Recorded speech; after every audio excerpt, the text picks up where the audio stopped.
Shubor nakaslem jong unongsan Hima. Chief Justice Meghalaya High Court Sanjeev Banerjee habaya keren barkinong thok hubor mentakasngi hadin ka jingyalang ula keren halor ka jingshem jong Meghalaya paruloong bakadei ka jingpha jong ublei ulay atho ba ulawan bonsin syakathan satela mingi banlong kumunong ya saj an hagahati badru haslong lemda wan kumunong tre kampat ba tip kumba utip menta ulale Kiba bon ki jaka ki bajingai bat shibon ki kampenroy kin sapoi syakito ki jaka hagabe dei ba kajing ki ba kum Chief Justice ulam ba ulay atho ba hagajing yo ajingtem kaduna kajing ajing pensyai halor ki hok kadon kam bat udonru kajing kermen ba ka High Court jong ka jela Meghalaya na ibentai barit kin la ban Pynsngewthuh ki Paidbah halor ka hok jong ki ula ongru baka kamram jong ke Ïingbishar kam dei Tangban Pynshitom ni bale Bakla Hynrei badru ban pen baki Paidbah nong song snong kin la ban pentre kam hok ya ki hok jong ki. There was a crying need for a law school over here, and a law school with a bit of a difference. We've been innovative. Hopefully time will tell whether we succeed or not. We have a very dynamic vice chancellor and who's thought of many things out of the box. It's not the trodden path or the beaten track that we are taking. We are here, come here. We are taking several. Please come. They're taking several innovative steps, and he tells me that he was quite diffident about talking of these ideas at the beginning, but I was supportive. He is the boss over here as far as academics goes. In so far as the administration was concerned, setting it up, well, that was my work. But thereafter he takes over, and the chancellor really has no say in the academic content and how the university is designed or styled. We have a very encouraging bunch of students, and we are all having a good time, interacting with them and having them as part of us.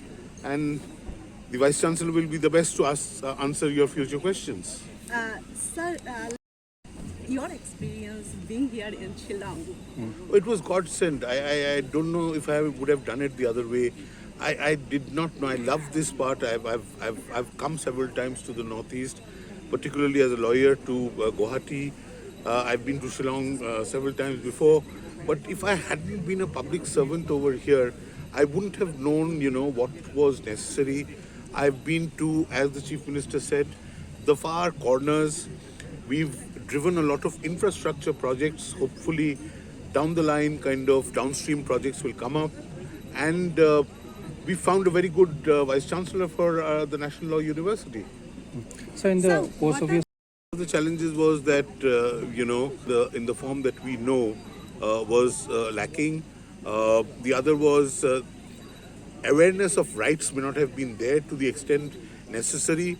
Hopefully, in a small way, the High Court of Meghalaya may have made people aware of their rights and that they ought to assert their rights, because the duty of the court is not only to punish the wrongdoers. The larger duty of the Constitutional Court is to discover rights and to ensure that citizens can exercise such rights. And in that little way, I hope we've contributed.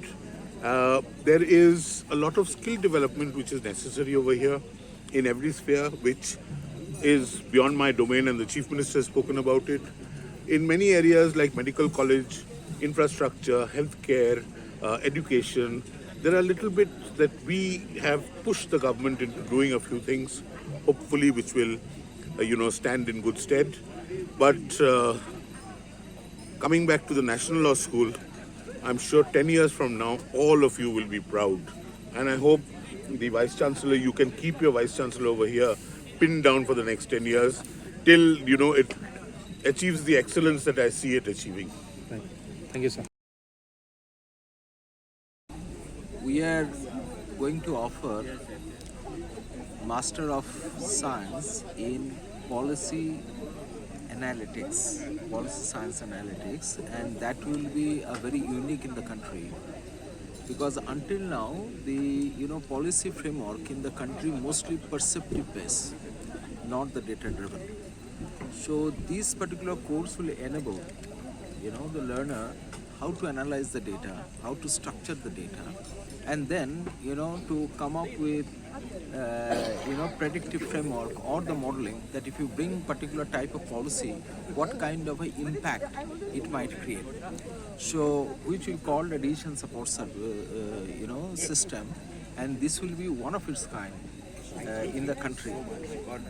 It is not that this is unknown, the type of program, but I think we have gone a little ahead internationally because we are now putting it policy science and data science together, and that is a unique blend which this particular university is bringing in that particular domain. So also, About this student intake, what is the proposal and when are you planning to increase the intake? We are going to increase the undergraduate and postgraduate seat in the coming, admission, entrance admission, and we are keeping 100 seats for the country. So out of 50 will be from the state and 50 from the rest of the country. And we are possibly going to admit 50 students from internationally, whereas the similar kind of allocation has been done for the master programs too. sir, if you can also tell us, is there any time frame as to when are you going to start this, Which one? the construction and all? Well, that I think we need time to think about because Yes. there is a many thing. We need to have a proper planning. We wanted to have a very eco-friendly infrastructure here, which I have told in my address also that we should be very ecologically suitable here. We do not want to create a massive infrastructure, rather minimalistic infrastructure, and it should be in the technology-driven platform. So I think the planning is very important in that. And then we have to see that how quickly and what are the resources which is at our disposal so that we can put it. Obviously, we'll love to shift this particular campus as quickly as possible because once you are in your campus, then you also optimize your operational cost, which is otherwise difficult to staying in a temporary campus. Thank you. Thank you so much.